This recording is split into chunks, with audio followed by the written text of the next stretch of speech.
देश की राजधानी दिल्ली के तुर्कमान गेट इलाके में स्थित फैज़ इलाही मस्जिद के पास अवैध निर्माण हटाने को लेकर दिल्ली नगर निगम की बुलडोजर कार्रवाई देर रात तनाव और हिंसा में बदल गई।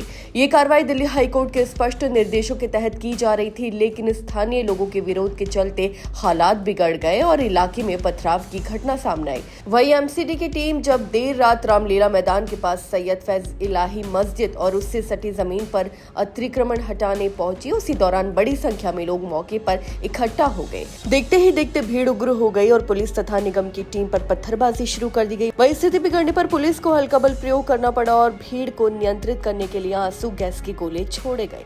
पथराव की इस घटना में कम से कम 5 पुलिसकर्मी घायल हो गए, जिन्हें तुरंत चिकित्सा सहायता दी गई। वहीं पुलिस अधिकारियों के अनुसार हालात पर तेजी से काबू पा लिया गया है और फिलहाल क्षेत्र में स्थिति सामान्य बनी हुई है।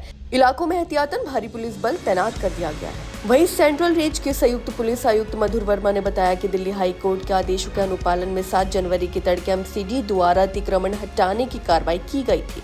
उन्होंने कहा कि इस दौरान कुछ उपद्रवियों ने जानबूझकर पत्थरबाजी कर माहौल खराब करने की कोशिश की, लेकिन न्यूनतम और सीमित बल प्रयोग के जरिए हालात को तुरंत नियंत्रित कर लिया। वहीं मीडिया रिपोर्ट्स के मुताबिक कार्रवाई के दौरान मस्जिद के निकट स्थित बारात घर के एक हिस्से को बुलडोजर से तोड़ा गया। इसके अलावा 2 दुकानों और 3 डिस्पेंसरी सहित आसपास के अवैध ढांचों को भी हटाया गया। वहीं deputy commissioner of police Nidhin Valsan ने बताया कि 6 और 7 जनवरी के दरमियानी रात को यह अभियान तय था।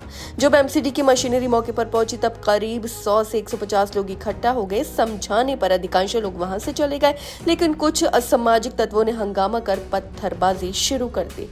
वहीं दिल्ली नगर निगम के डीसी विवेक अग्रवाल ने स्पष्ट किया कि यह कार्रवाई पूरी तरह कोर्ट के आदेश के तहत की गई है। उन्होंने बताया कि लगभग 36,400 वर्ग फुट क्षेत्र में फैले अतिक्रमण को हटाने के लिए 32 जेसीबी, 4 पुगलेन मशीन, न्यूमेटिक हैमर और कई ट्रकों का इस्तेमाल किया गया। उन्होंने ये भी कहा कि मस्जिद से सटी जमीन पूरी तरह सुरक्षित है और निगम की किसी टीम को नुकसान नहीं हुआ है। वहीं एक स्थानीय व्यक्ति ने दावा किया कि जिस स्थान पर बारात घर बनाया गया था वहां पहले कब्रिस्तान हुआ करता था और बाद में अवैध रूप से निर्माण किया गया। इसी को लेकर लंबे समय से विवाद चल रहा था। गौरतलब है कि इस मामले को लेकर दिल्ली हाईकोर्ट में याचिका दायर की गई है। जस्टिस अमित बंसल की पीठ ने मस्जिद प्रबंधन समिति की याचिका पर नगर निगम, डीडीए, एलएनडीओ, पीडब्ल्यूडी और दिल्ली वक्फ बोर्ड से जवाब मांगा है।